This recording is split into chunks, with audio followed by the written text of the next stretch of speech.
section, not that intersection, the intersection of language and technology, a block down, where we're thinking about how computers can and phones, technology can kind of change the way we read and write and think about interacting with words. And it's just designed to be a really open space to casually and in a fun way share things we're thinking about with each other. We have people from all sorts of different backgrounds. We have writers, game makers, academics, researchers, linguists, people making different kinds of experimental software, and all sorts of folks who may not interact with each other on a normal day-to-day level, but try to create a nice open space where people can kind of see what people in different parts of life might be working on and thinking about, get a little inspiration, maybe make a connection, or get some feedback on a project you're working on. So we've got three presenters, three featured presenters this evening. We're going to be hearing from Brent Bailey, Elliot Etzkorn, and Melanie Hoff. Let's give it up for those featured presenters. Oh yeah, really excited for them. And before we start with our featured presenters, though, we have a WordHack tradition of the open projector. So when I first started WordHack now 9.9 years ago, so close, 10 years next month. So 9.9 years ago, I really I was making, I come from a poetry background and I was writing poems, and I had just started making poems that would show up on a projector when you press a button on a keyboard, and kind of needed a projector set up in order to see what was going on, needed a sound system, and most poetry venues weren't really set up for that. So I'd bring my own projector and I'd hang up a little bed sheet and I'd bring some little Logitech speakers and plug them into my computer. And this felt very invasive and annoying, I feel like, to most of the hosts of the places I would do this. So when I started WordHack, I was like, what if there was a place where you could show a thing on a screen and didn't have to feel like you were making it all about you. And so that's how the idea for the open projector came from. It's a little like an open mic, but it's just a 5-minute slot where you can come up and share something that you've been working on or thinking about. Often people will share a project that they've made. Sometimes people will do a little performance or a little lightning talk, read something that they wrote or a text they found interesting. All sorts of things happen here on the open projector, and you'll see what some of the things that happen here tonight, and maybe you'll consider sharing something yourself in the future. So to bravely start off our open projector this evening, let's please give a warm WordHack welcome to Adam Aronson. Give it up for Adam.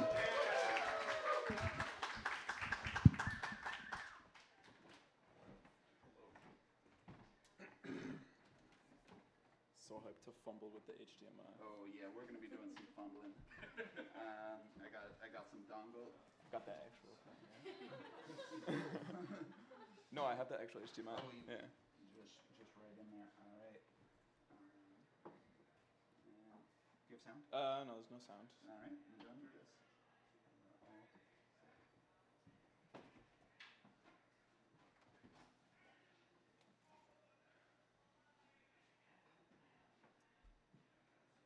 There we go. All right. So, hello, Wonderville. I'm a first-time presenter here. So I just actually launched this new project today. I've been working on it for a little over a year, on and off, and it's called Seidel. You'll understand why it's called that in a little bit. First, I'll give a little bit of context on who I am, what brought me to this point. So I make crosswords. That was my first one in the New York Times, which was fun. I made this meme generator to make memes in the style of the old app Whisper, which is suddenly like taking off on Pinterest for some reason. So that's a thing that I did. I write Wikipedia pages. This is I started the page for Chicago Rat Hole, and it's been edited by tons of people, but that's among my finest work on there. And then, you can hardly see this, I also play jazz trombone, a little clip art of a trombonist over here. Okay, but what I come here to talk to you about has nothing to do with any of these things. It has to do with Wordle. So I'm sure everybody knows what Wordle is. Took off in like 2021, I guess, created by Josh Wardle. And I remember as I'm entrenched in the crossword community, it originally started taking off sort of within that community, and I started seeing these grids of yellow and green and black or white square emojis all over Twitter and Discord and everything, and I was like, what the heck is this? And then, like everybody else, I joined a Wordle group chat and started sending my Wordle results back and forth. This group chat was really, and it's still ongoing. It's like a few people in the group chat, but only 2 people are active, so it may as well be just me and Bing sending our Wordles back and forth. But in doing this every single day, sending our Wordles back and forth, I came to a realization. I was like, the yellow squares are usually sort of on top of the green squares. I was sort of half asleep, and I had an idea. And then over the course of the next year, I worked on making the idea a reality. So this is a game, and it's called Seidel. As you can see, can everybody see this? Is it blocked by the table at all? Cool. The only instructions are use the arrow keys. And if you do that, your yellow square moves around a little bit, and it turns into a side-scrolling platformer game. Oh, should I be using the mic? Yeah, just for that one. Cool. Nice. Whoa. Well. The mic and the stand. That's crazy. All right. Nice. Cool. That works. Yeah, so this is Seidel. It is a side-scrolling puzzle platformer game based on the Wordle emoji grid. And yeah, it's just sort of, you got this big world contained inside this little 5x6 window of emojis. And you venture through it. You got some little jumps that you got to do along the way. And yeah, there's a bunch of different levels. I'll go through the first few levels so you can see the twist. See, it doesn't only scroll to the side, it also scrolls up and down. Yeah, things just got a little bit crazy. I'm not gonna screw up my own game. I've played through this enough times.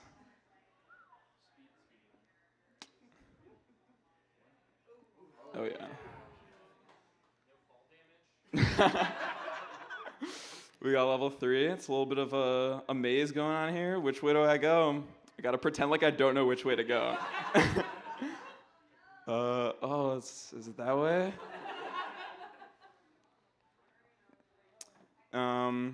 Yeah. I made this game in TypeScript and React, which for the programmers among you, you know that's not really like a game engine or anything. But it worked, and you can play this on any device. What's going on here? Multiple yellow squares. It evolves from there. But I included a bunch of little trinkets inside of the code. For example, you can, let me restart the progress real quick. You can click share, and just like Wordle, it produces an actual emoji grid that corresponds to the current state of the game. So this is where it's at right now. And I could even do like an action shot. Let's see if that worked. Yeah. Yellow squares on top. Pretty nice. You can toggle dark mode just like you can in regular Wordle. So you got the white squares kind of look bad, but that's how Wordle is. Turn on high contrast mode for the colorblind among us. Turn on and off iMessage mode. Want it to be inclusive to our Android friends. Yeah. And then on mobile, you got these buttons that can control it, so you can tap, so you don't have to use the arrow keys. Yeah, that's more or less it. There's a blog post that details the development process, the thought process, etc. You can read up if you'd like. Whoops, not share. Yeah, you can try it for yourself at aronson.org/Seidel. You can see that whole thing. Yeah, follow me on Twitter at AAARONSON. It's my first initial and last name. And yeah, thanks everyone.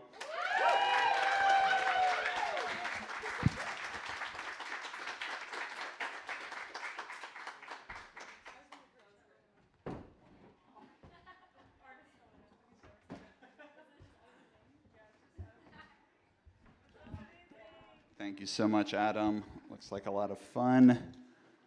Up next on the open projector, we have Albert. Give it up for Albert.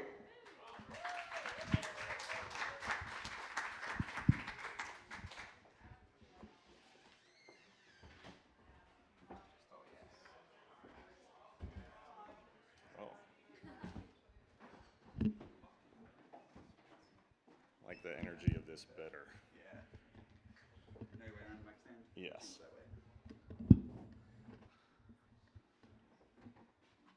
Hello.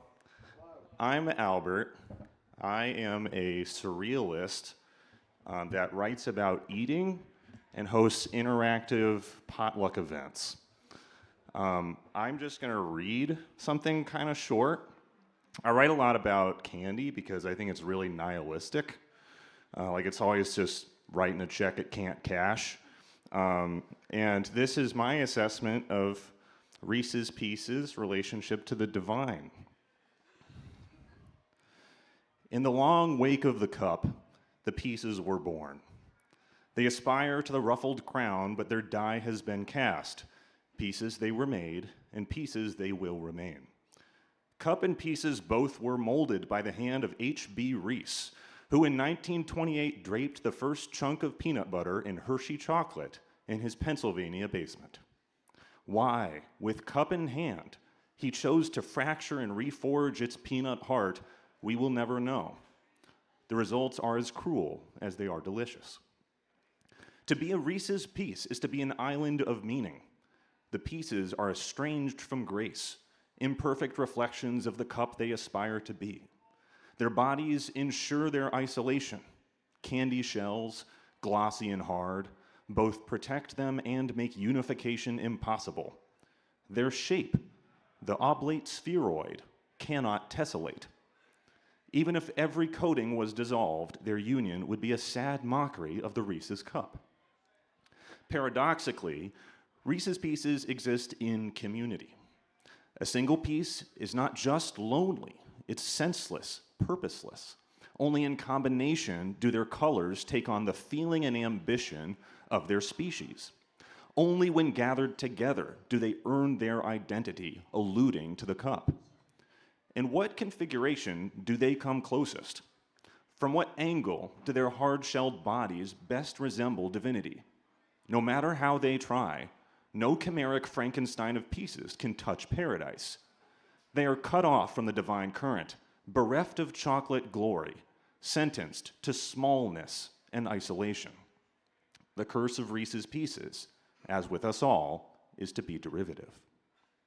As part of their fragmentation, Reese's Pieces lost their chocolate coat and gained their shell. Their interior is different too, more crystalline, less creamy. This was a necessary adaptation. Otherwise, their oils would soften their shells, render them too vulnerable to survive, devolve them into a melty mess. Even as their shells preserve their integrity, those same shells ensure their solitude and loneliness. They are scarred survivors. To become hard on the outside, they had to become hard on the inside. There is no chocolate here, but you can almost taste it. It's suggested from every angle. There's a visual resemblance to the M&M, a close cousin in texture, though forged in the factories of a different brand. There is the name, which calls fond memories of chocolate to mind, prompting the conjuration of a cocoa coat. After all, we're best fooled by phantoms of our own imagination. Finally, there is color. 1/4 of the pieces themselves have brown skin. All this is a lie. When we eat the pieces, we remember the cup they came from, almost taste it, Even when the chocolate is absent, the pieces cannot escape the specter of their God. They're constantly reminded of their shortcomings. I cannot emphasize this enough. There isn't chocolate in Reese's Pieces.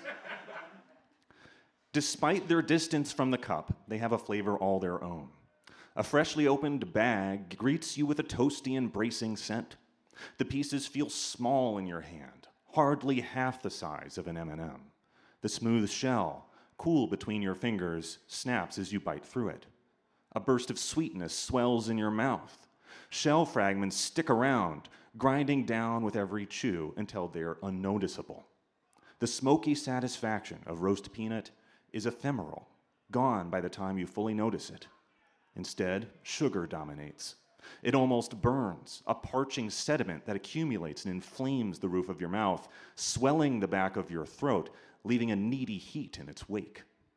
It is this heat that demands single pieces be chased by pairs, thruples, handfuls, the accelerating demolition of the bag a rapture in which all are found wanting.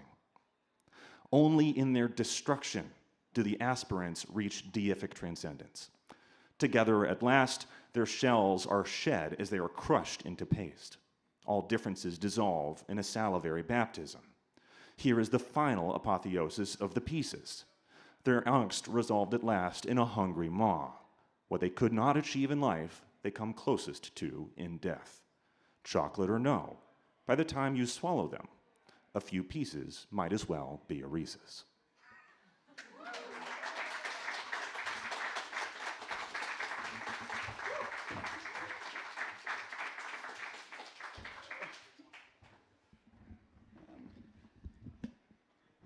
When you said they became hard on the inside so they could be hard on the outside, I felt that.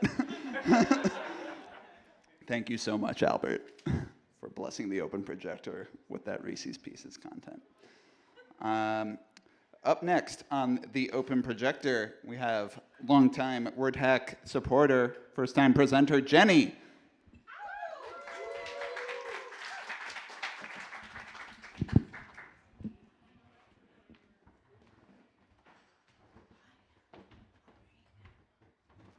How's it going, y'all?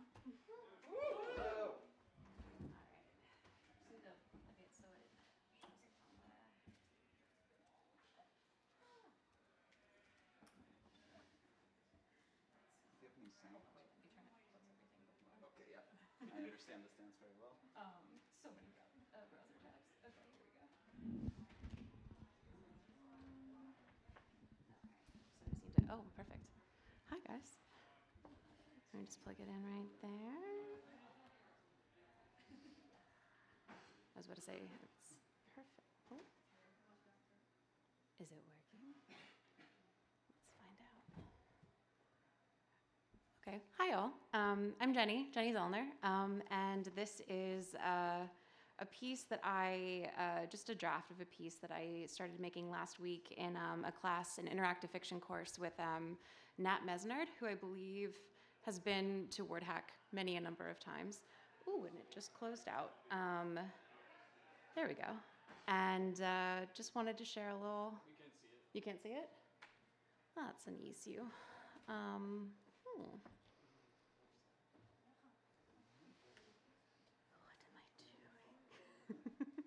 Help me, Todd.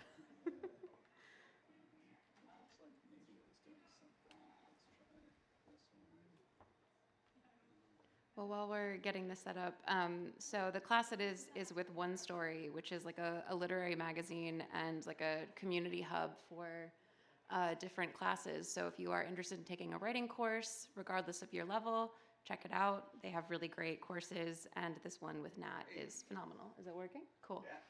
Okay, so the assignment was to make something based off of a myth. So I chose Persephone and Hades.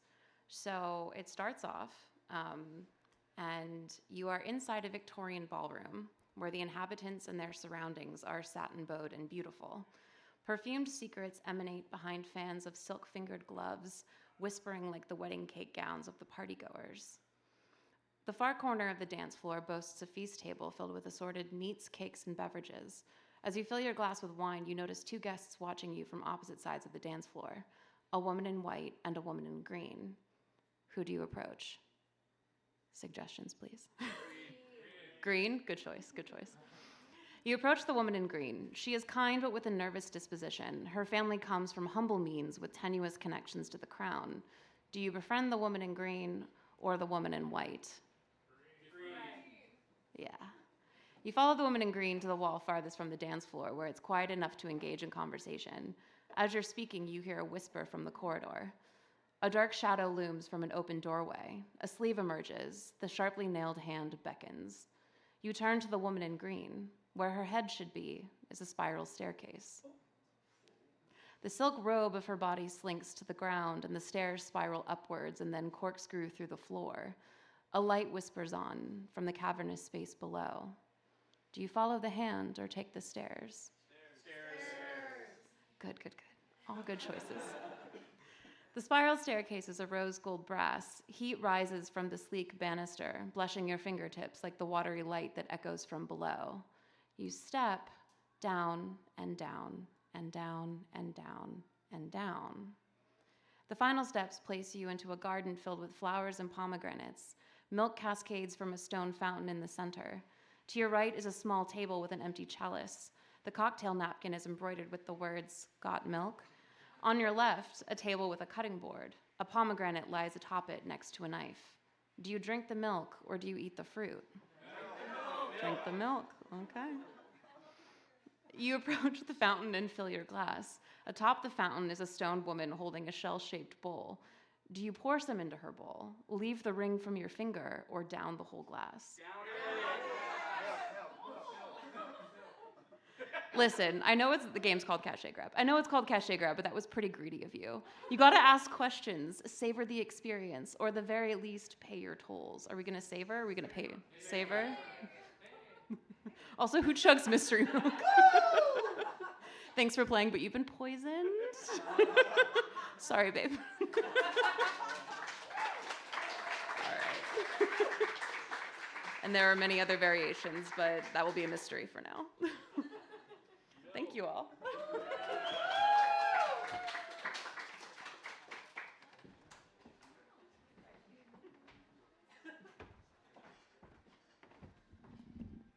Thanks so much, Jenny. Amazing. We got the best ending on our first try. All right. We have two more presenters on the open projector. Up next, we have Hatim. Give it up for Hatim.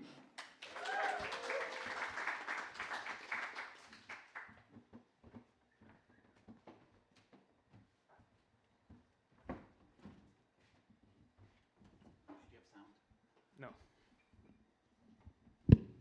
Hello. What's the? Is this it? You have USB-C? Yeah.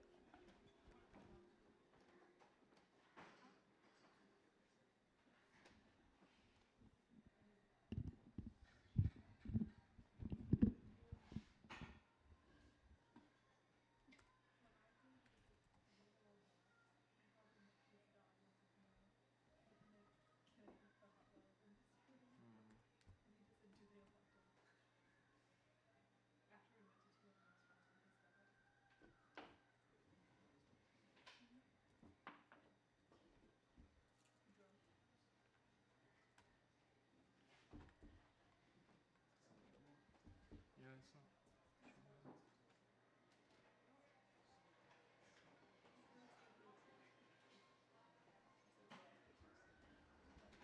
Is your screen like adjusting at all? Yeah, it just did. It should be. Oh, okay.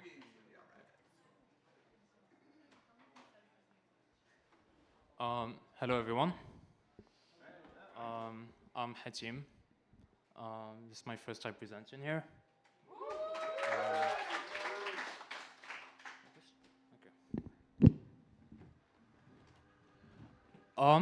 I'm here to talk about a project that I'm currently working on. It's called the Game of Theseus.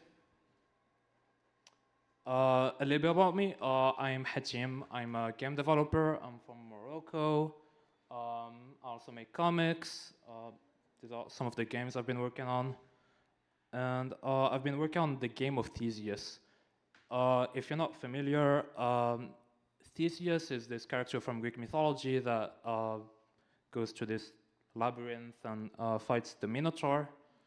And yeah, the game is based on that myth. It's a maze type game. You're in this maze, you're Theseus, and you find the Minotaur and you fight it. And that's the first part of the project. The second part is that every few weeks I've been making different versions of the game. So making like small tweaks, like there's a score, or like there's a light component, or you play as the Minotaur instead of Theseus. And then I started making more tweaks. This one became a platformer. That one was an interactive fiction. That one was a visual novel. That one was an animal raising simulator. Yeah, and so at the same time, I've been writing devlogs. If you're not familiar, devlog is a log where I write about my development. And so in those development logs, I talk about the game, you know, the changes that I've made, what it looks like, why I made those changes, and also like talk about my life, what happened since like the last development log, and like, you know, what's going on in my life. And I talk a lot about like my struggles with loneliness and living by myself in a city where I didn't speak the language, and the loneliness of the like game development process and other things. And the devlogs are fake. They are they're a version of my life. They're a fictionalized version of my life, but they're not. You know, they're like exaggerated, and there's like an overarching story where I slowly become more obsessed with making the perfect game. These are some of my inspirations. I mean, the ship of Theseus idea, you know, it's like this philosophical idea that if you replace every part of a ship, is it still the same ship? Like my game. The House of Leaves over there, you can't really see it, but it's a really great horror book where there's written like an essay about a fictional movie, and there's like a bunch of these editor's notes that are part of the story. My House, WAD, is a Doom mod, which is inspired from House of Leaves, which is really good, and other things. And I'm also inspired by everything else I've experienced in my life. So why am I making this? And I'm still working on this. I think I'm on the 12th version. Yeah. So the first thing is, you know, it's an exercise in making a different game while trying to keep the same essence, and like trying to like change as much as possible while trying to keep the same idea. Which is an interesting, you know, thing to try. I've been doing it to get out of a creative rut, and also like trying to make it player-driven. So a lot of times, like people comment what they think the game should be like, and I try to like, you know, think about that.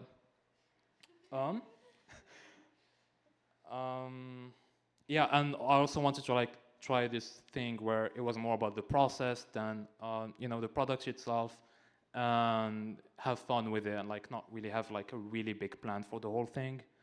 I wanted to deal with some of the feelings I had at the time, and I still have, but also with like the deniability of fiction. So, you know, I wanted people to like read it and like not know how much of it was real, because I don't want people to know everything about me. I wanted to convey this uncanny feeling of, is this real? Like when you're reading like a book like House of Leaves and you're like, oh, I don't know, you know, that's weird.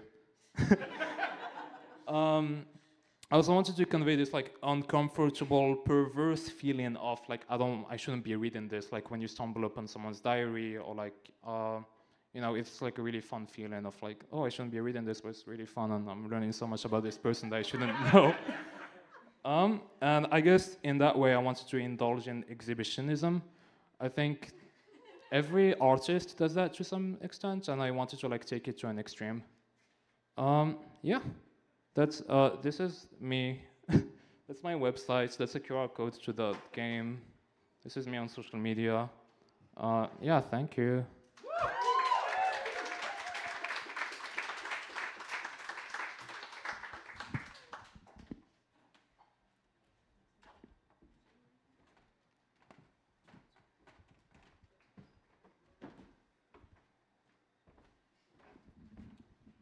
Let's give it up one more time for our team. Amazing presentation. I too love to share a thing that may or may not be my real feelings, but behind a veil. And shout out to Kit Buckley, keeping it going in the Twitch chat with the clap, clap, claps. All right, so here to close out our open projector, first time open projector presenter, though WordHack regulars may recognize this person from a starring role in a past WordHack featured presentation. Let's give it up for Alex.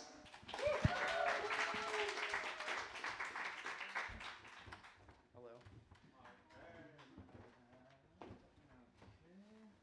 I don't need to show my guy on the projector. All right. Is he good? Yeah, this is perfect. I guess because you were sitting is probably good. Oh, great. Oh, there's Fuzzball.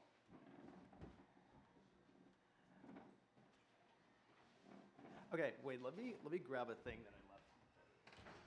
Wait, actually, I'm not gonna do that. Okay. Okay, hi everyone. I'm Alex Beige. I make websites and also I write plays. And yeah, I love drugs.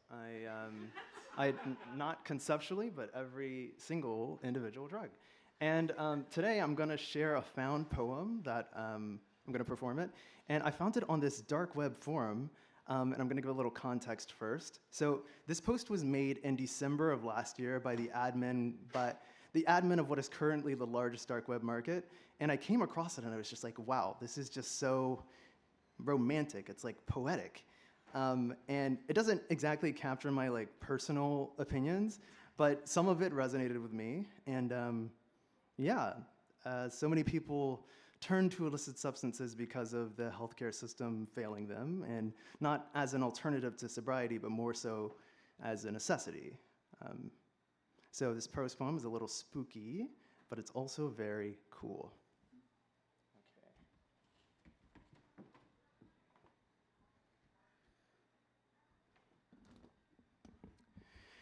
An open letter to governments and law enforcement.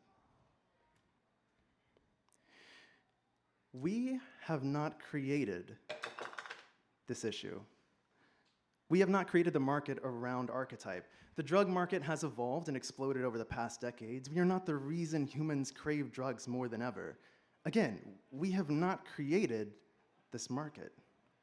This is something only corporations worlds bigger and more powerful than our small project can ever do. Truly bad humans, they create issues and provide the solution. We did not create any issue. It was there before and will remain when we're gone. What we are actually doing, however, is fueling and pushing an inevitable radical change. Everyone reading this can name someone who should cut down on ibuprofen and a glass of wine or other socially acceptable drugs. They are nothing other than that, drugs. In addition, usage of illegal drugs is probably more common than one might think, judging from a few customers whose information went past my eyes as a part of our work supporting their purchases. Behind both of these lies the same drive. They're looking to improve their current life and feeling. Coming back to the introduction of this letter, we have not created this issue.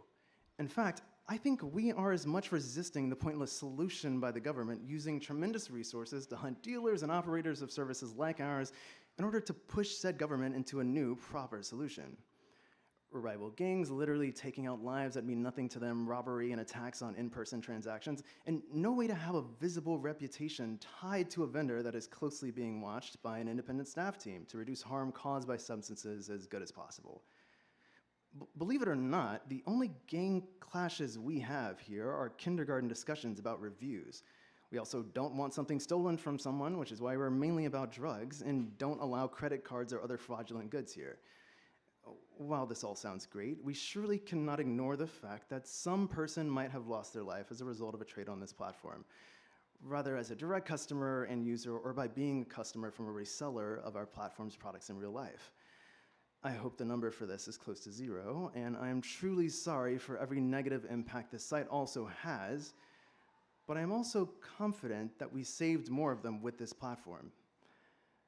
They will buy the drugs with or without a digital way of doing it that puts a barrier between rival dealers and the customer and their dealer. Some even need to purchase products here as literal medicine because they cannot afford it going the legal way. While I'd love to see nobody taking drugs at all, we try to make the inevitable as pleasant as possible. Just, again, the underlying issue does not go away with us. Shouldn't it make you think that I ask you to address the core issue, which would make Archetype and all future markets obsolete at some point, or at the very least reduce the customer base quite a bit? Not everyone in the history of markets has had the same motivation. Looking at all the exit scams, I must admit that I fear most are in for the money. And there's nothing wrong with being in it for the money, and the money to be earned in this economic sector is quite inviting for sure. They are just playing the game they were put into when they were born into the system. While I hate to say it, even the exit scammers did their part here. Every single market has shown you over and over again, you will never stop this, ever. You may arrest me tomorrow. You may arrest me in a week. I'm not hiding in paranoia, and I'm not running. After this letter, you might rub your hands when you've gotten me for having the audacity to address the real issue you should work on. I almost feel sorry to tell you the following about a potential bust of any market or staff member. You have accomplished nothing other than potentially collecting some money and making the average Doe feel better in front of his television at night when he sees agents in suits patting one another over their great success against horrible crime. I wouldn't even be surprised if you let markets grow just to have more money to collect in case you manage to do so. I will be replaced overnight. Even the entire market will be replaced with the next head of the Hydra in no time. You might put my body in a cell. Some of us might even be traded as capital between countries for money and favors. Isn't it funny how justice works? However, it doesn't matter to me. This is bigger than you and me. Please, start working on the root cause. We are a symptom. We are Archetype.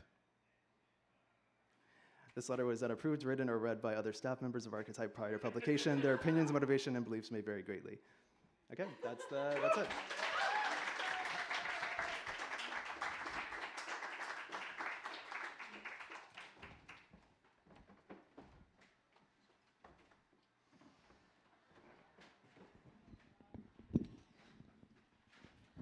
Thank you so much for that, Alex. Yeah, that really brought to mind for me, there's a class I've taught a couple of times that's just kind of like a history of computer viruses and other types of bad stuff that happens on the internet. And there's this big section I like to teach about the history of spam. And one of the big engines of spam in the early days was pharmaceutical spam. And there's this really great book called Spam Nation by Brian Krebs, where he just does kind of like an oral history of like just interviewing a bunch of people who bought drugs off of spam email and just talking to them about like, what did they buy? Why did they buy it? What was going on in their life? And it's just like an overwhelming amount of kind of like, as you were saying, of people who lost their healthcare suddenly and couldn't buy a certain piece of medicine another way, or someone who like had gained some weight and felt pressure to get a better body quickly and like bought these things. And so much of it was like very American, and so much of it was like clearly tied to broader social problems, not connected to spam, but then thinking back to like the whole like the problem is the spam, but like the problem is the market. And so that's really interesting to hear that in a more modern context now that spam filters are better, but the market and the problem still exists. Let's give it up one more time for our open projector.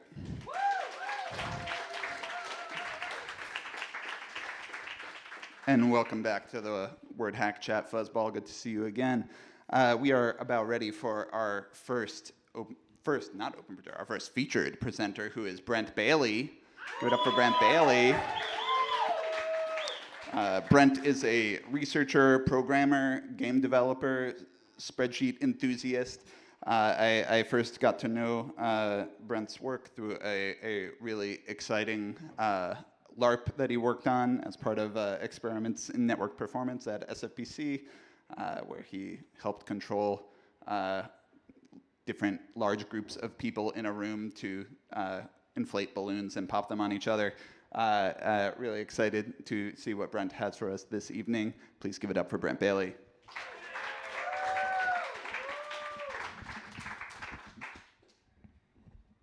Okay, sorry. Dongles, give me a second. Oh yeah, it's dongle time. We love the dongles, don't we, folks? Rody in the booth suggested that maybe Oh, no, I got plugging it. a computer in would help with the Yeah. dongle situation. I could do that. If you have your adapter. I do. Don't duplicate.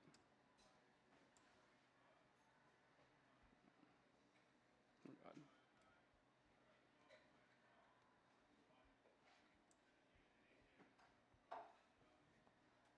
There we go. 1 second. God, where's my mouse? Okay. Hey, everybody. I'm Brent. I'm not going to give you my bio because hopefully this talk will give you an idea of my whole deal. So today I'm going to talk to you about a subject that has never been talked about at WordHack before: artificial intelligence. Later on, at Todd's request, I'm going to talk a bit about spreadsheets as well. So since 2022, when Midjourney, ChatGPT, and Stable Diffusion all came out, no one has really been able to shut the fuck up about AI and how it's going to change the world, is already changing it, is going to replace all of us, is going to make our lives better, so on and so forth. There is the good, using ChatGPT to automate the hellish tasks that none of us actually want to do, like writing cover letters, or we can use text-to-image generators to make cursed images of us winning hot dog eating contests. There's the objectively hilarious, a chatbot selling a car for $1, or ChatGPT insisting, no matter what you tell it, that there are only 2 R's in the word strawberry. But mostly, there is bad. They're replacing workers, running scams, tricking all the boomers into upvoting Shrimp Jesus on Facebook, or in the case of Google Gemini, encouraging people to eat glue, or the deadly Amanita mushroom. For better or worse, and mostly worse, generative AI is being put into production across almost every domain. But why is this happening? I'd like to make the argument that the tools themselves are relatively value neutral, and the issue is primarily with the incentive structures that have been built around them. These incentives take 3 forms.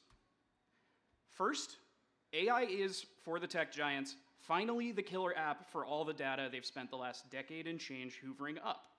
Data-driven advertising has, at this point, pretty much been proven to be bullshit, but now they have a use for all the information on our porn habits or our Instagram shopping that they've collected. The second is capitalism. Given an opportunity to reduce the labor force and automate something out, capital will always take that opportunity. In an ideal world, automation would not be a bad thing. I would love to have AI handle all of the bullshit that I don't actually like doing. But unfortunately, we don't live in that world, and AI is mostly just used to replace people. The biggest bummer to me is the ways it's being marketed as a replacement for things that, whether or not it's good at them, are fundamentally enjoyable to do, are part of the human experience, like art and writing. As somebody on Tumblr said, what's next? A computer that eats my dinner and fucks my wife? Thank you. So the third, and maybe the most interesting to me, is what I call the human-machine centipede. It's an emergent effect of introducing algorithmic behavior to our online lives. It's the pattern wherein an algorithm affects people's behavior, while their behavior is then fed back into its training data. Oh, better? Worse? A little closer. Okay. The effect of this pattern, put in simple terms, is to make an algorithm behave more like a person, while it makes people behave in ways that suit the algorithm. This loop presents a bizarre flattening effect. Eventually, when an algorithm and its users reach equilibrium, all of the content mediated by the algorithm kind of becomes the same.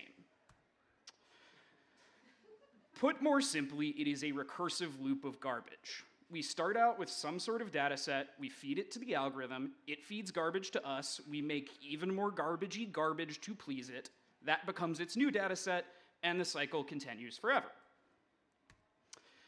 Take, for example, the LinkedIn feed. You're gonna see LinkedIn pop up a bit during this talk. It's one of my favorite examples because LinkedIn is kind of the id of the internet. It is a totally lawless hellscape. Nobody actually likes using it, but we all accept it as a necessary evil for job searching. It's a place full of spam and nonsense, but the thing that most interests me is the specific type of post you see on LinkedIn. You all know what I'm talking about. It's an obviously fake anecdote with some ending message about how to be a better employee, broken up into individual lines and short sentences. This is a classic human-machine centipede. Sometime 7 years ago, a post like this was made, it received enough likes, and the algorithm learned that the specific type of sicko who tends to spend a lot of time on LinkedIn wants to see shit like this. Everyone starts writing their posts like this in the hopes that they'll appeal to the algorithm, and you end up with an endless timeline where everything sounds like it was written by the same growth hacking YouTuber. So before I continue, I don't think AI is all bad. It's a big field that contains a lot of useful things. Please do not come at me and say, what about computer vision or whatever? Just take AI in this talk as a shorthand for generative models. And even those have their uses. But the fact remains that generative AI software is being pushed out before it's ready to be used. It lies constantly, it creates security nightmares, and it takes jobs that it has no business doing. In addition to all of that, it is clogging the internet with an endless flow of AI-generated slop that is making everyone's user experience worse. I wish I could say that in this talk I will be presenting some silver bullet to this problem, but short of comprehensive sponsored legislation in Congress, an actual labor movement, or the total destruction of NVIDIA and AMD's manufacturing facilities, which I in no way endorse, I only see one way out. With the help of AI, the internet is going to eat itself and pave the way for something new. The good news is, it's probably gonna happen sooner than we think, and we can help it along. I'll explain how I think this is gonna happen in a bit, but first I'd like to talk about how we got here. I'm skipping about 50 years of history and starting in 2020. Look, I only have 20 minutes, give me a fucking break. By 2020, we had the beginnings of what you might consider modern AI. OpenAI had released its first publicly available GPT model, and some of the first true coherent image generation models were being released. This was thanks to two things, transformer architecture, which is the T in ChatGPT, and diffusion models in image generation. Something else happened in 2020 that you guys might remember. Like most people, I was slowly going insane as my life went entirely digital. So I began work on a project using AI to automate my digital presence as much as possible. Yeah, it worked really well. I called it Echoes. It was a full software suite that used what was at the time cutting-edge AI to automate everything I did online. Emails, text messages, and even Zoom calls. I trained models on my email and text data and segmented them into time period and emotion. So you could email me from college to get a really depressed and apologetic model, or you could text an angry version of me that was literally willing to kill me, which still bothers me a little bit.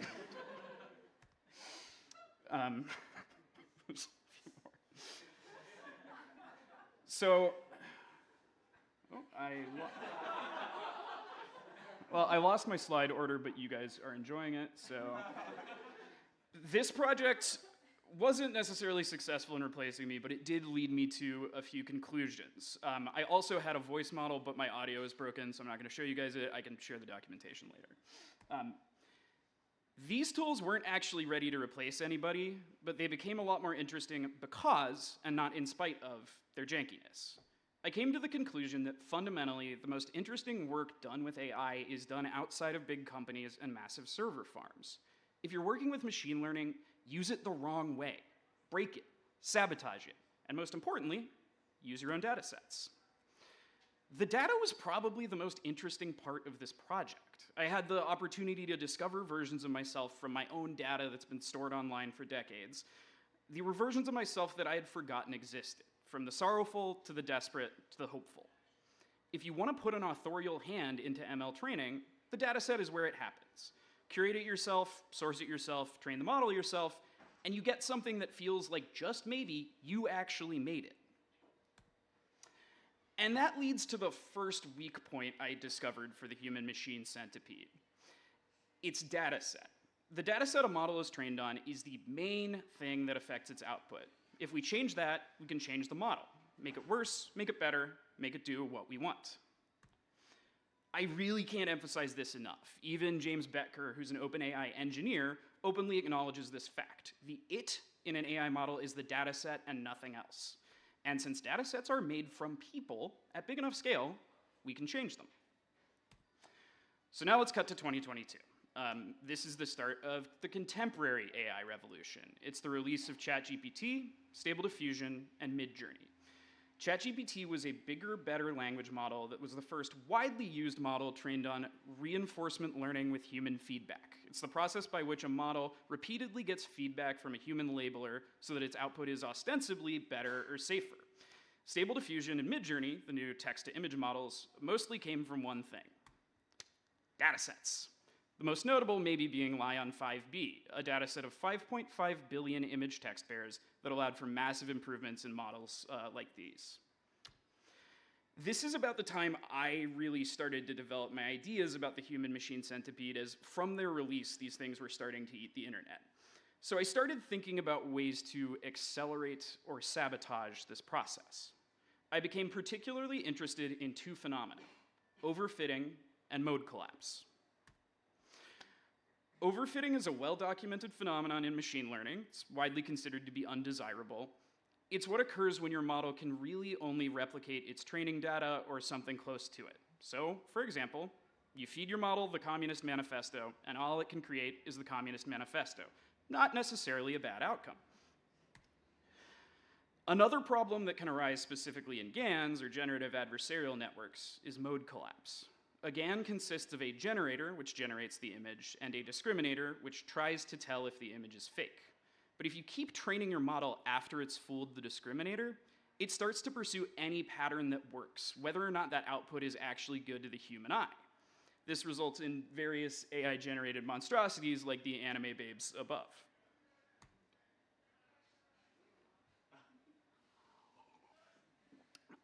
At this time, I had also started to revisit my own fascination with LinkedIn.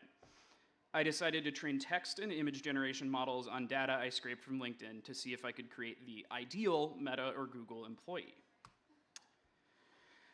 I started out doing standard model training, and well, the images were monsters from the start. I don't know what happened, but the text models could have passed for real LinkedIn bios. This maybe captured some of my feelings about the sameness of everything you see on LinkedIn, but I felt like I could make it worse. So I decided to intentionally induce overfitting and mode collapse to see what would come of it.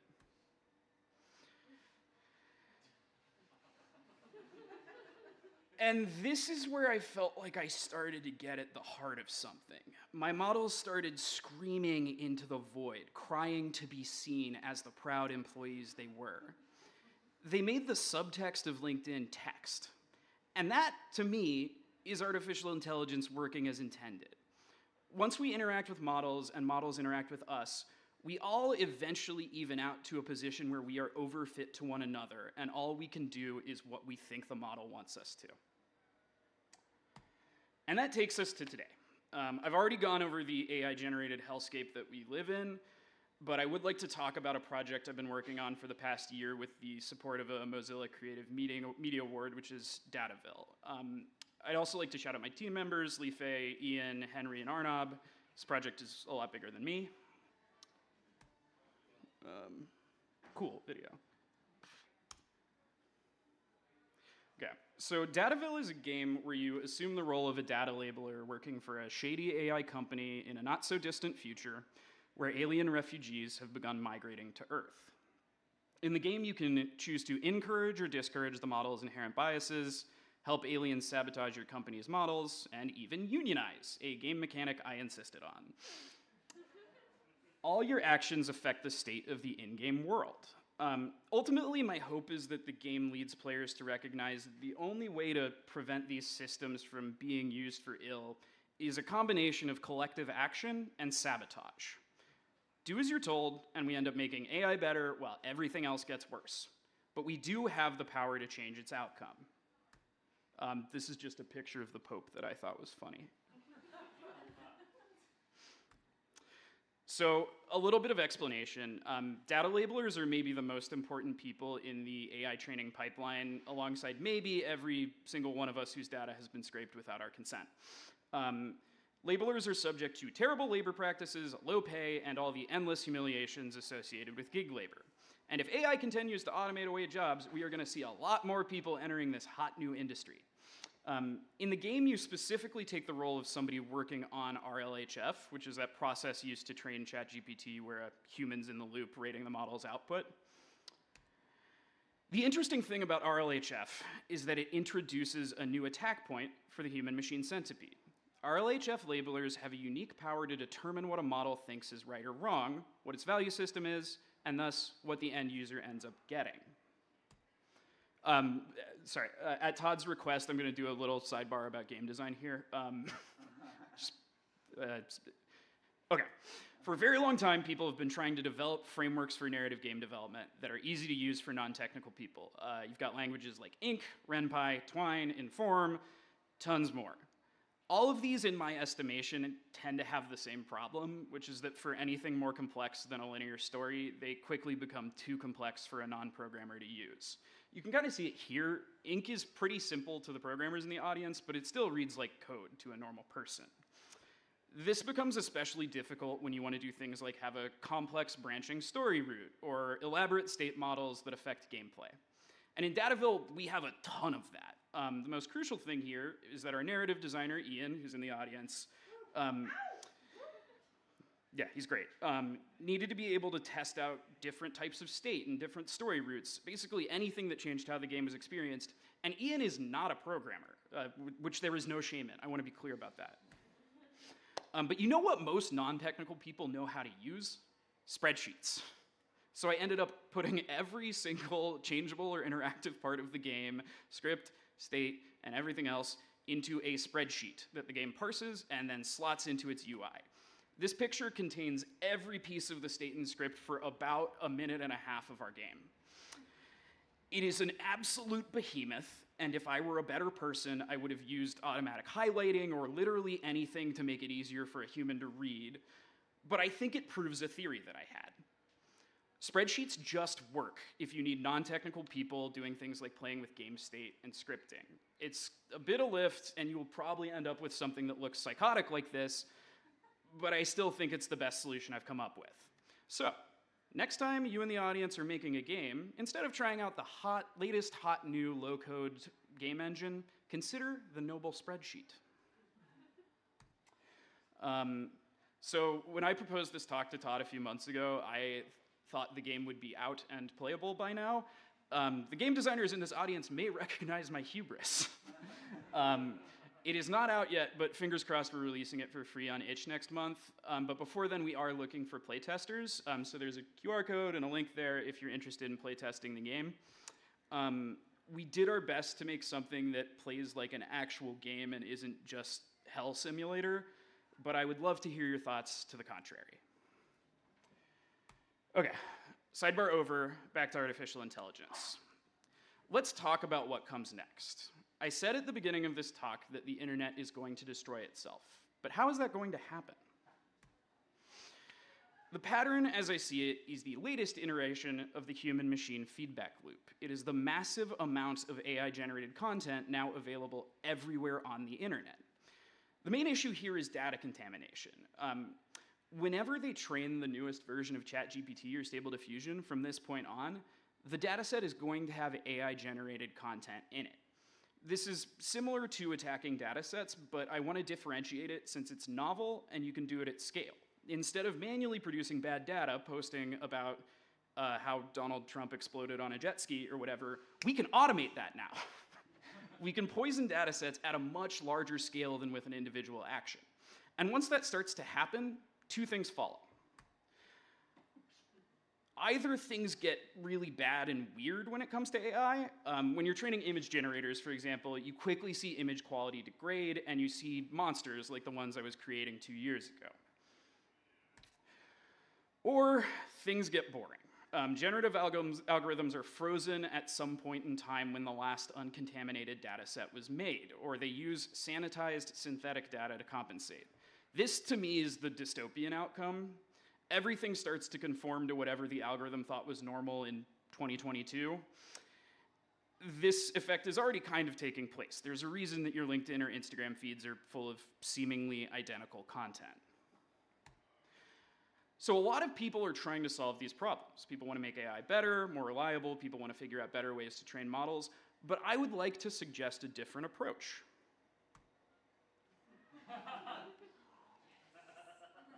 The internet is dominated by a few small platforms, well, very large platforms, that are only getting worse, and AI is accelerating that process, so let's add fuel to the fire. Let's use AI to make the internet as it stands totally unusable, so that something new can take its place. How do we get there, you ask? Intentional sabotage. For example, because AI assistants like Google Gemini pull live data from the internet to get up-to-date responses, they are astonishingly easy to troll. Specifically, because they're trained to pull from websites like Tumblr or Reddit, if enough people post that you should eat a rock every day, it'll happen. Even the infamous glue on pizza response was just from an 11-year-old Reddit comment by some dude named Fucksmith. We have the power to make things worse just by posting. I've been working on my own project to add fuel to this fire. I have been overtraining, mistraining, and feeding image generators their own output. Once I'm done, I plan to automate posting this content everywhere image scrapers are found, mislabel them as much as possible, and do my part to further contaminate any new data sets that are made. AI technology has given us the seeds of its own destruction, and buddy, we can run them at scale. And you can too. Tag your images incorrectly, upload code that doesn't work to GitHub, post on Reddit about how Kanye West got shot into the fucking sun. Sign up for a data labeling service and do an intentionally bad job. We've got all the attack points, we just need to use them. Do your part. Do your part to sabotage the software being forced upon us and accelerate the death of the internet as we know it. Help it finish eating itself. Only from its ashes can something new be born. Thanks for listening.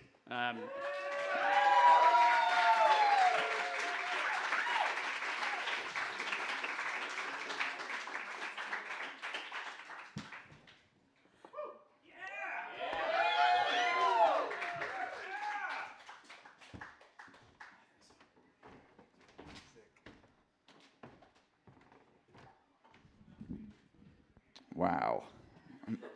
Amazing talk, Brent. Let's give it up one more time for Brent Bailey. All right, everybody.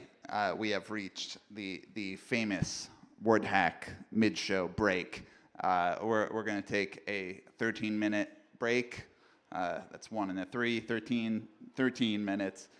We are going to be back with Melanie Hoff and Elliot Etzkorn when we come back, so don't go far. It's going to be some really amazing presentations. You're going to want to see them. But let's get, also, quick time for a staff shout-out. Let's give it up for Rhodey in the booth, Chantal at the door, and Jason at the bar. And this is your WordHack reminder to tip your bartender and be nice and friendly to the staff because we really like it here. That's all. See you in 13.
police, local, local.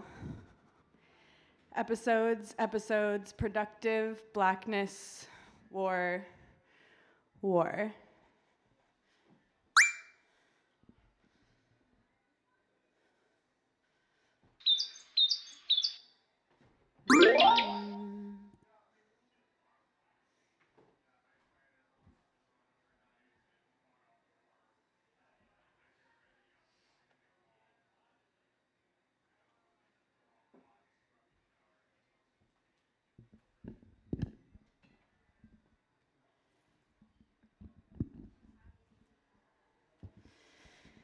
So yeah, super excited that Wonderville added Dance Poem Revolution to their arcade.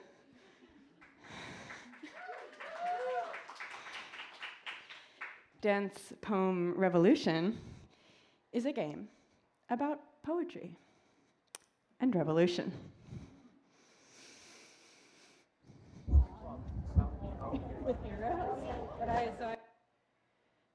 This is how I explain the game to my mother. With heroes, but I like made my own version of popular game. Yes, I am. So instead of Dance Revolution, it's Dance Poem Revolution. So you're writing a poem instead of following dance steps. If you're writing a poem, you have to by stepping in.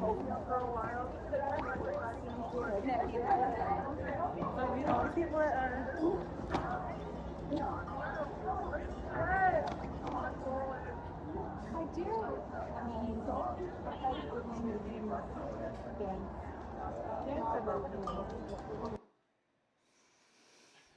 So do you get it? I do. Dance Poem Revolution is inspired by the popular rhythm game Dance Revolution. Players are invited to write poetry for the revolution with their whole body. Dance Revolution was made in 1998 and then open sourced by Stepmania, which is what I have been enjoying through making this. Many of the assets in my game are directly downloaded from GitHub and other wiki sites, and Dance Poem Revolution, the origin of it, is Dance Revolution for myself as well, as in I started playing the game for fun, and one thing led to another.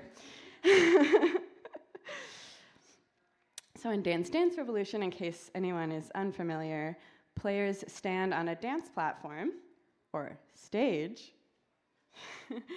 and hit colored arrows laid out in a cross with their feet to musical and visual cues. In Dance Revolution, players are judged by how well they time their dance to the patterns presented to them, and are allowed to choose music to play if they receive a passing score.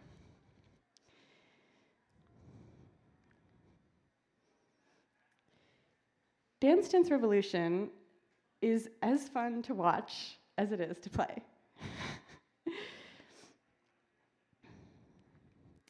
In Dance Poem Revolution, the assets are not all downloaded from Stepmania's wiki pages. They are sourced videos and texts that represent revolution to me and my collaborators. The first time this was installed, these were the sources of video and text. And I have been making Dance Poem Revolution contextually specific to revolution most present in the space and time that I present it. So this New York Art Book Fair, maybe some of you attended, was the week following the student encampment uprisings across the country. So some of the videos are from Instagram stories, from TikTok, from news stories showing those protests and those encampments and those acts of revolution. And the text sources, many of them are Palestinian poets, and some of them are my most particularly relevant revolutionary DMs. And then I installed it at the Black Zine Fair. And for the Black Zine Fair, and that's the version that is most close to the version that you will see here today, it's a combination of these text and video sources and those video and text sources that it initially showed at the Printed Matter Art Book Fair. So it's Black Revolution and Palestinian Revolution and my personal revolution through my DMs. And for this iteration, I worked with my friend and comrade and collaborator, Neda Bomani, to source what videos and text most represented Black Revolution to her. So just as I am showing, and every time I have installed this, have printed and shown the video and text sources of what I am pulling from for Revolution, the person who collected those sources is equally important. And these came from Neda. And there are also some Dance Dance Revolution video background assets, ones that I liked, because as I'll mention and show a couple times in this performance, Revolution is also about joy and unicorns and hearts.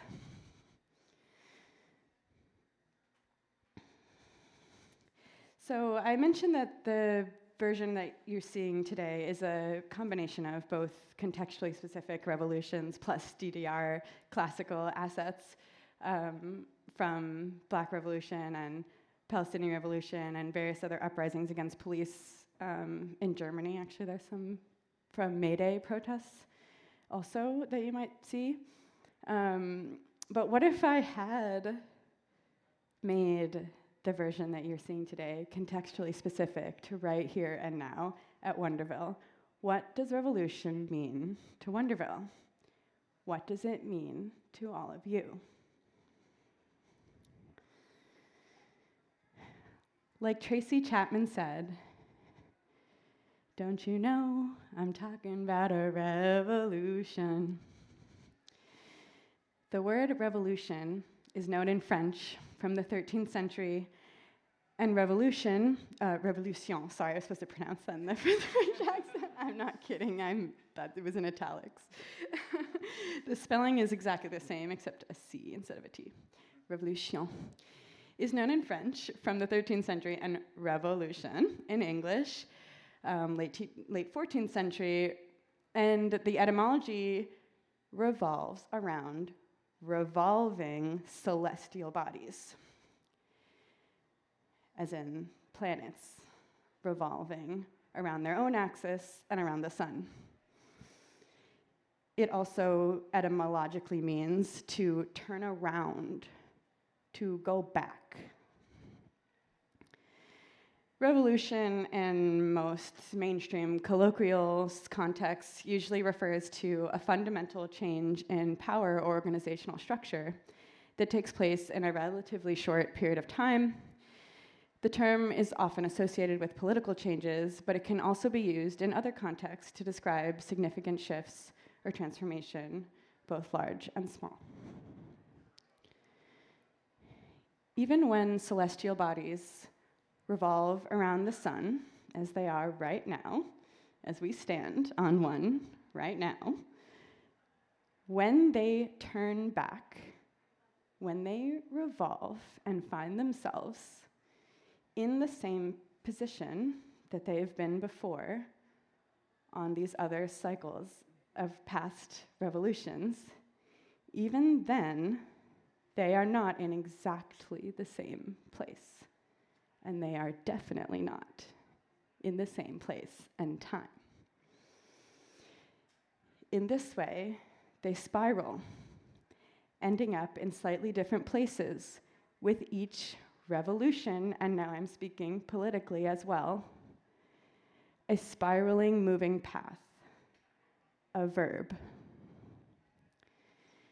In my life, revolution has coincided with periods of grief. My friend Olivia Ross once reminded me that grief is a spiral. It revolves. As we grieve someone, for example, who has passed, just as an example, we may grieve many other things. We might sometimes feel some of the most intense feelings we have ever experienced.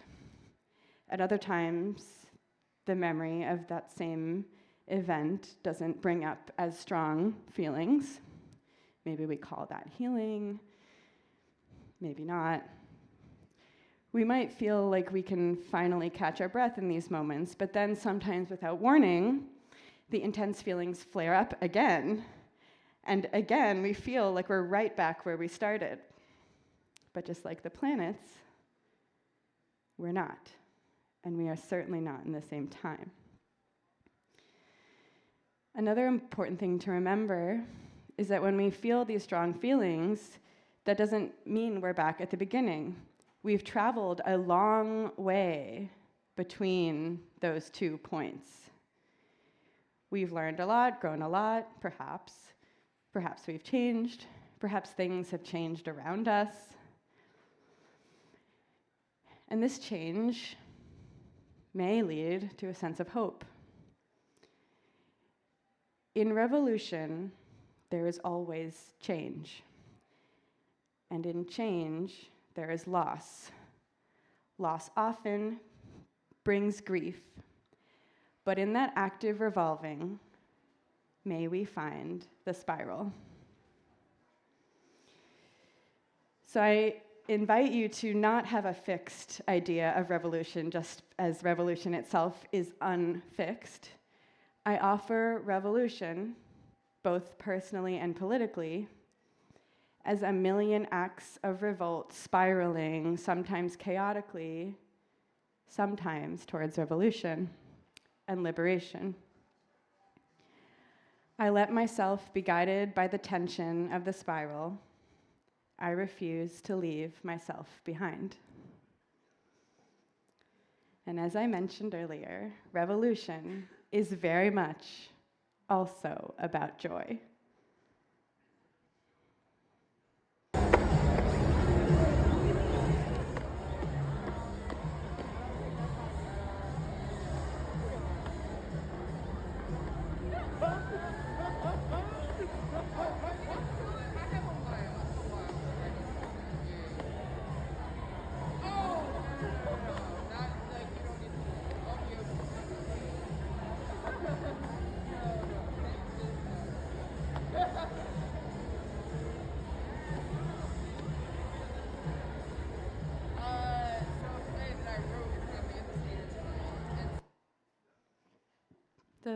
The image before this one of the dancing girl was from the installation at the Black Zine Fair, and I was really inspired by that girl specifically, and have let it inspire this today, what I'll be doing here today. I haven't mentioned yet that when people dance their poems, they can also print their poems. So I'll show you some photos of that. And going back to the girl and her style of dancing, what I've learned from installing it and seeing so many different people interact with it is there are so many different ways to interact with it. Unlike Dance Revolution, where you get a score, and there is an agenda put on you by the interface and the culture around the game of what it means to be good or bad at that game, and it is very clear and you mathematically quantified. That is not true for Dance Poem Revolution, and it is not true for revolution or life in general. There are so many different ways to do it. So the way I've tended to like to do it is purposely write a poem, like use it as a writing tool, and think carefully about all the words that I choose and all the words that I choose to pass up. Other people come to it with all of the learned experience of playing the traditional Dance Revolution, and they just try to catch them all. And that's also okay. They're just like, yeah, trying to catch all the words. And then other people, like that girl, freestyle, and then some poem is still created. Is there two people playing it at once?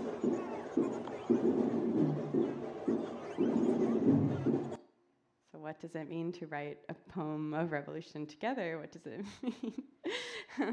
Yeah, just so there's a million ways to play that I'd be excited to see for, going forward and be inspired by.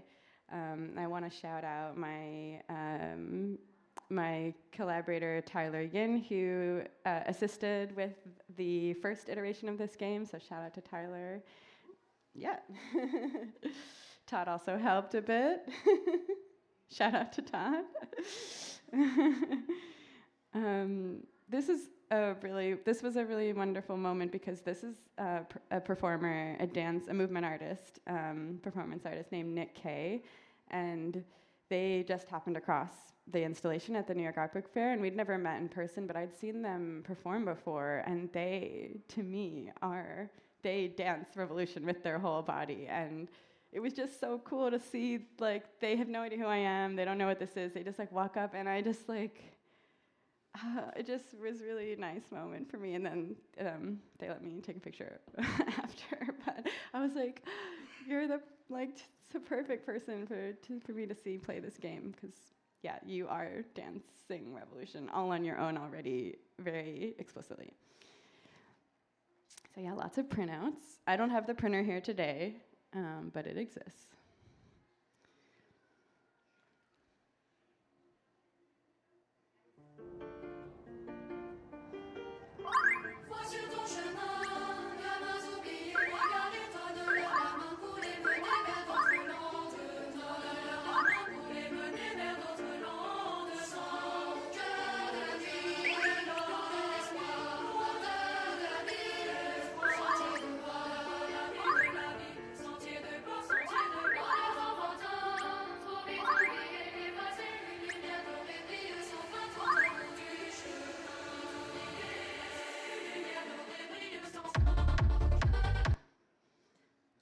The lyrics to that French song are, give them your hand to lead them to a different tomorrow.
So I'm going to reverse the order of typical presentations and introduce myself as a way to close.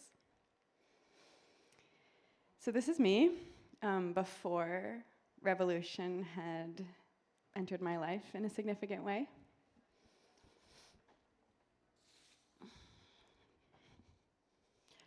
I would say this is also me before. But I was trying, I guess, and when I have shown, so on the right is my MySpace profile picture, and on the left, or on your right, is a photo of me from high school around the same time, and when I've shown this in the past, I've realized that people don't understand that I tagged that. with a sparkly pink gel pen. And I still remember carving that ink into that painted brick. What I actually knew about racism at that time, I couldn't tell you. But I do know the feeling of that textured brick underneath a gel pen. This was the first art project, or musical art project. This is my Riot Girl Crust Punk band. Sorry, I should have led with that. This is my Riot Girl Crust Punk band, though, and in retrospect, the first time I had made art that was political, and at the same time I was making zines, like Riot Girl zines, but yeah, this was the first time that I had made anything like art that specifically spoke to revolt of any kind. And yeah, we were called the Pacliticals, if that wasn't clear. And we were all 14-year-old girls based in Washington, D.C., a political territory.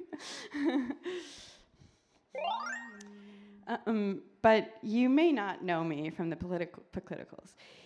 You might know me from SFPC, School for Poetic Computation, or Hex House.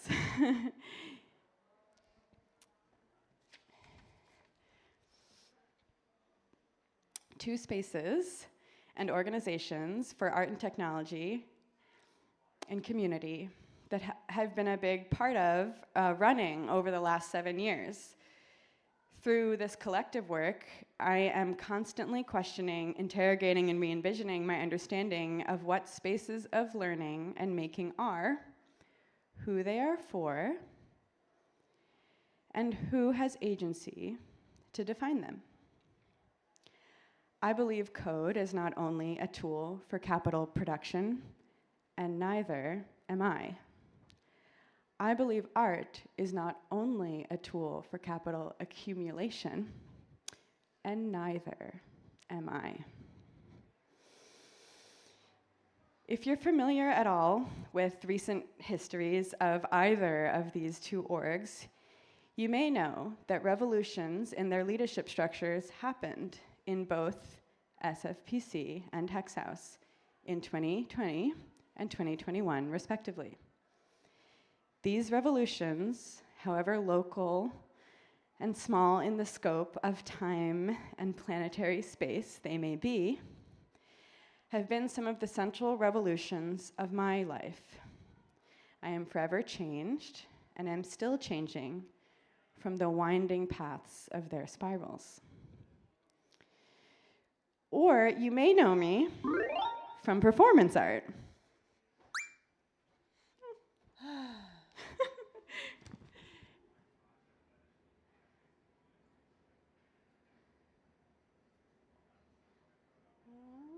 Let's do that way.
don't want to press a button.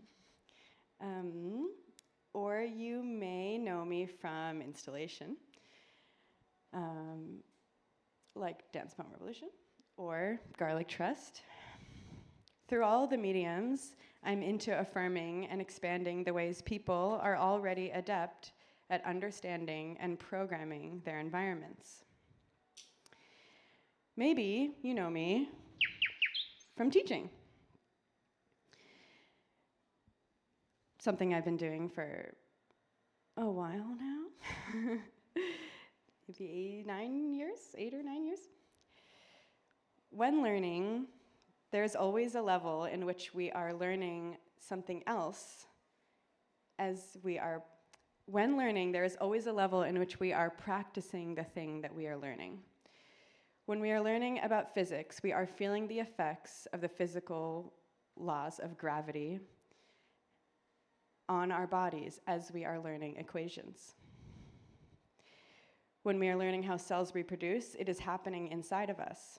When we are studying gender, it is also acting upon us through the teacher, through our peers, within ourselves.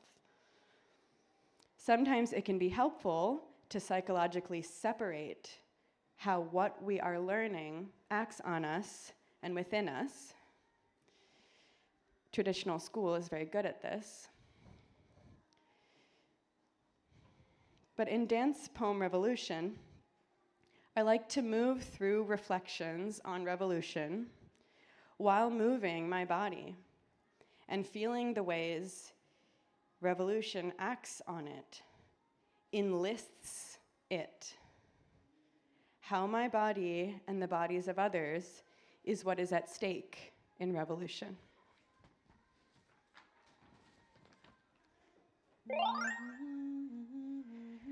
I'm not here to dream. I'm not here only to dream. I'm here to live. To have a voice in the spiral that propels me without asking, that overwhelms and will one day sweep me away. By asking how we choose to live and what choices have been made for us, we are choosing to have a louder voice. We can start to ask what choices are still left to be made and what choices can be unmade. This is the stuff of revolution. Choices.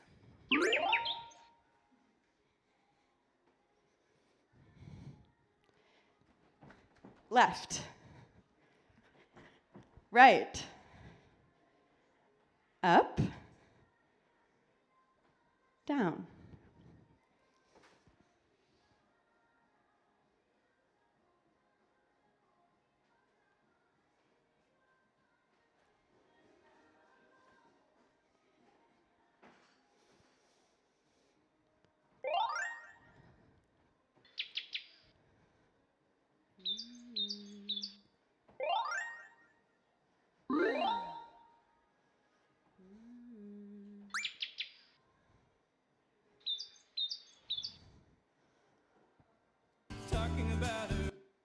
Adobe.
Up previously is Melanie Hoff. Melanie is a really amazing artist, performer, teacher, organizer.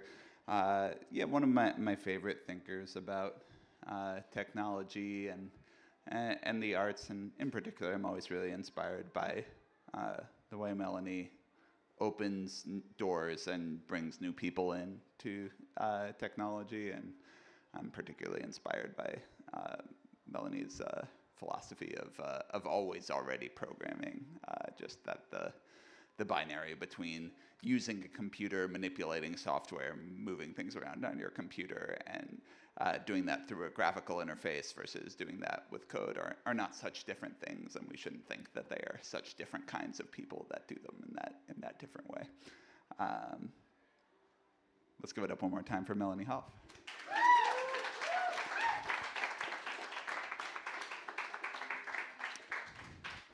And this brings us to our final presenter of the evening. Excited to be joined by Elliot Etzkorn.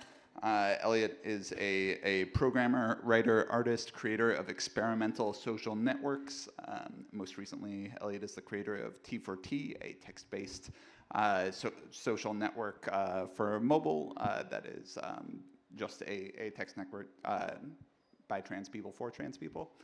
And I think has a very special social network related presentation for us this evening. Let's give it up for Elliot.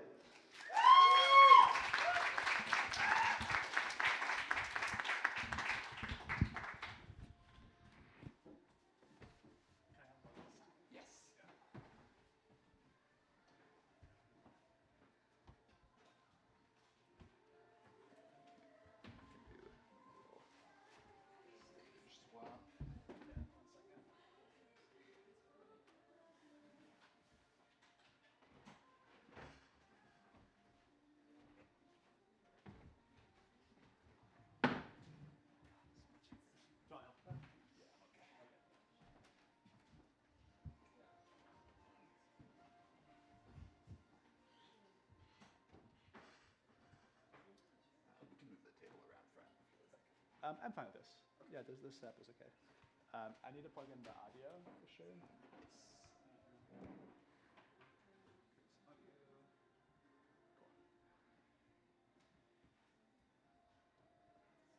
let me just, I'm just gonna wait until the image shows up, and then I'll adjust the window quickly.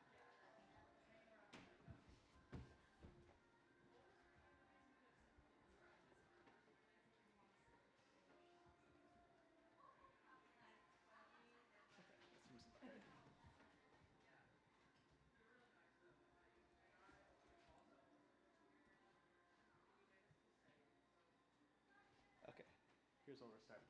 Great. I'll talk into this. Okay, everyone can hear me? Yeah. Great. My name is Elliot Etzkorn. Thanks for waiting and being here for the final presentation. I'm a software engineer, and I've been interested in social networks for a long time. For the last couple of years, I've been building them pretty much full time, like 60 hours a week or something. It's been really consuming me. I've made a number of different social networks which have been really meaningful to me, and I wanted to talk about two of them, and then I wanted to present one.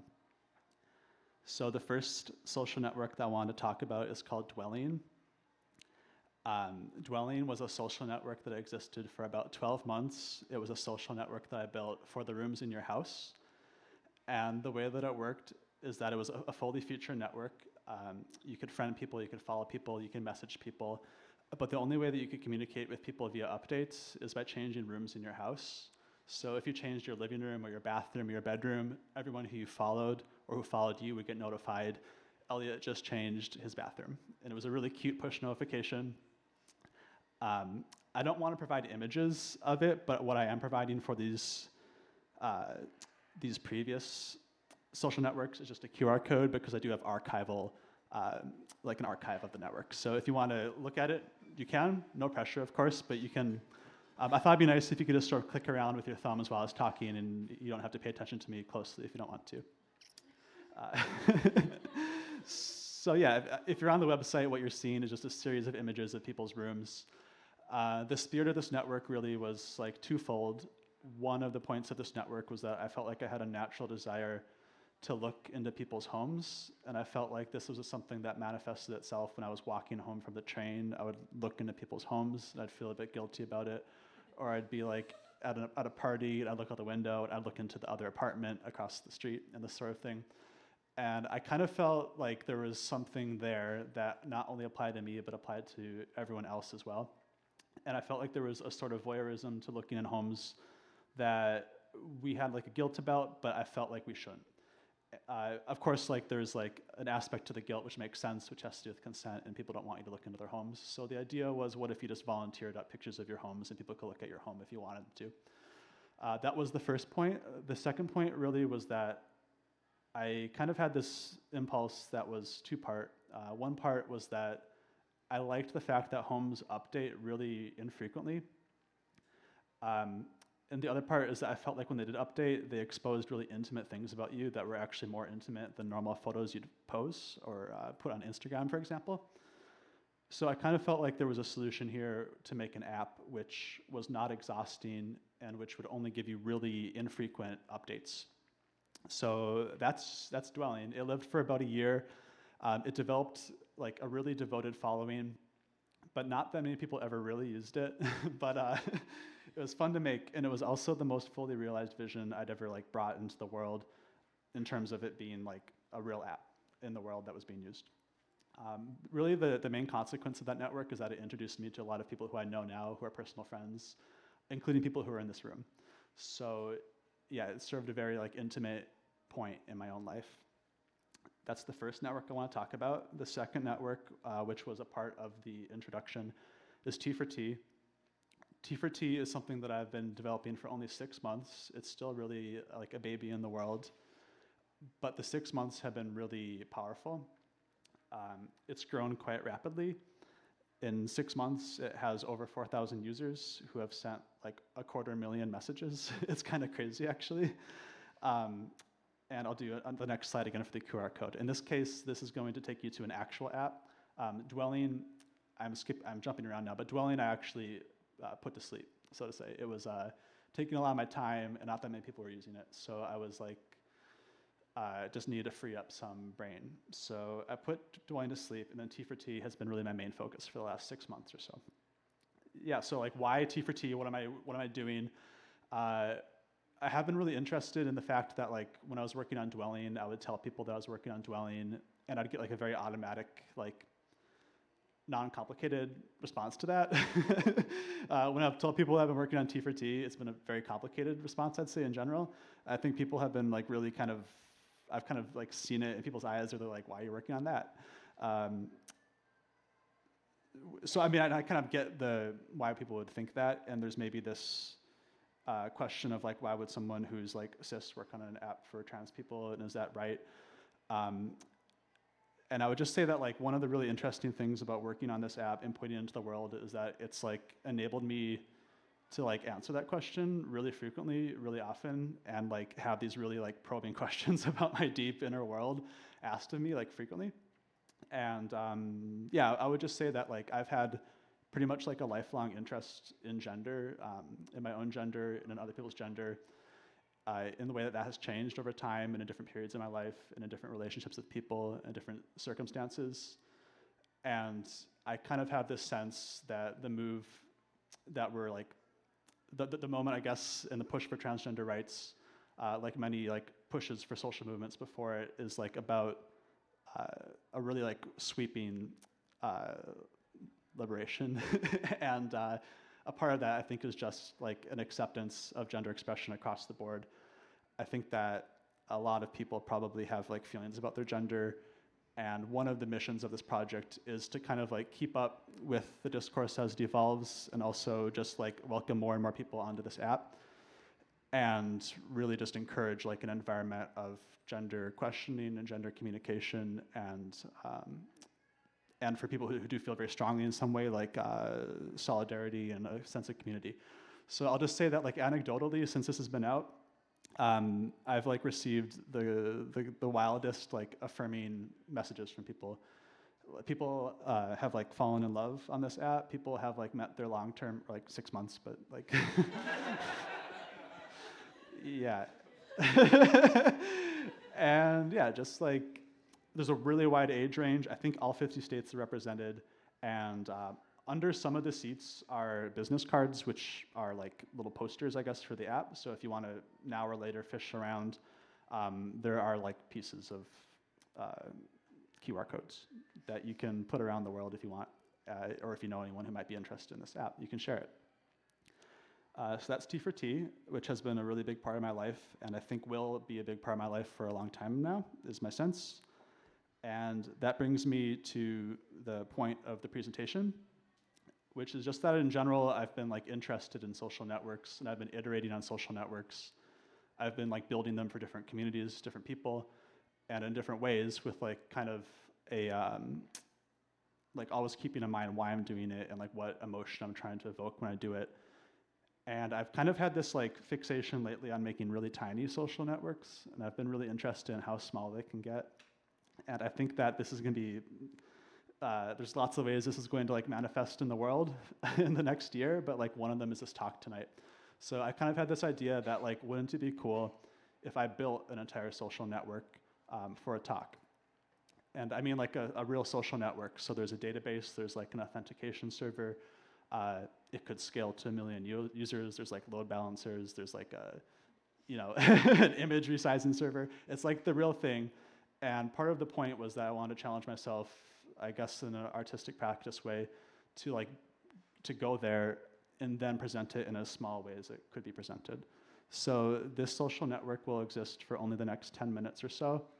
And then it will be gone forever. And everyone who's here is going to be a part of it. I called it 10-Minute Prairie.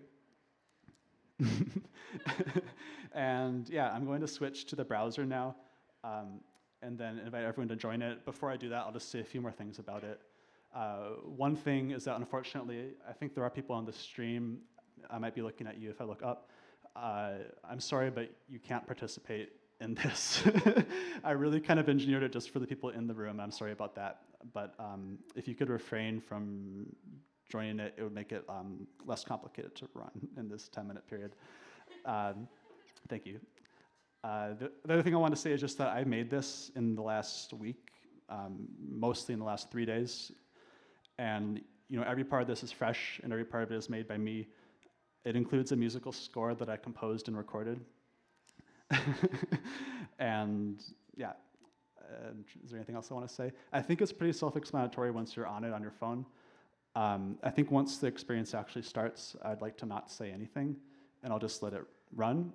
But if there's anything, if you're encountering a bug, which is very possible because there's no user testing, we'll just work through it. But if we can avoid talking, if it's all just running smoothly, I think I'll just let it talk. Once you're on it, it should be pretty self-explanatory. If you could try to not refresh the page, that'd be great. Just let it stay on your phone, user testing. And oh, also, if you could turn up the volumes on your phones, that'd be great. Thank you.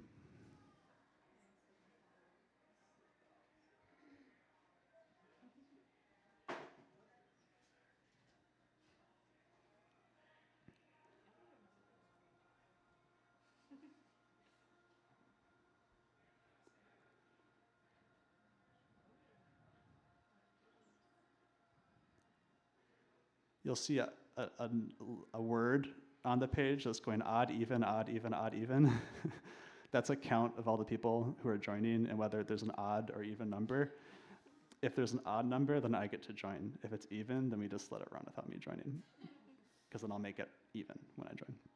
So I'll just wait a second until everyone is satisfied. And it looks like it's slowing down. I'll just do a count from 5 back, and then we'll start. So 5, 4, 3, 2, 1.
Did it work?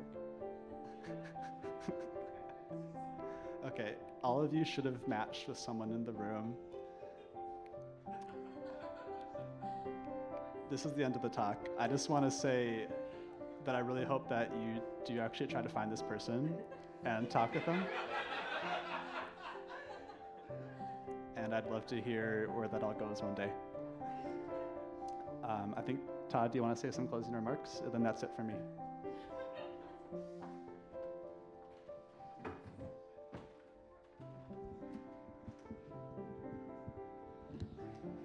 Well, there's some very important socializing that needs to happen, so I don't want to get in the way, but let's give it up for Elliot Etzkorn real quick.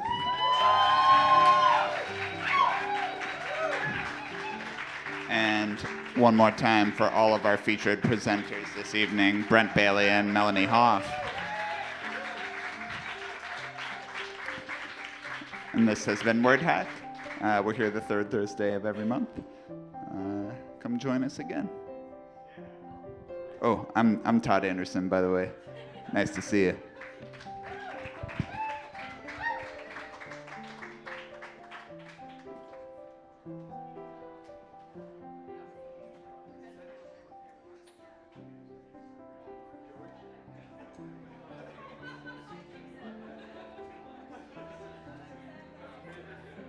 I forgot to say one thing, sorry.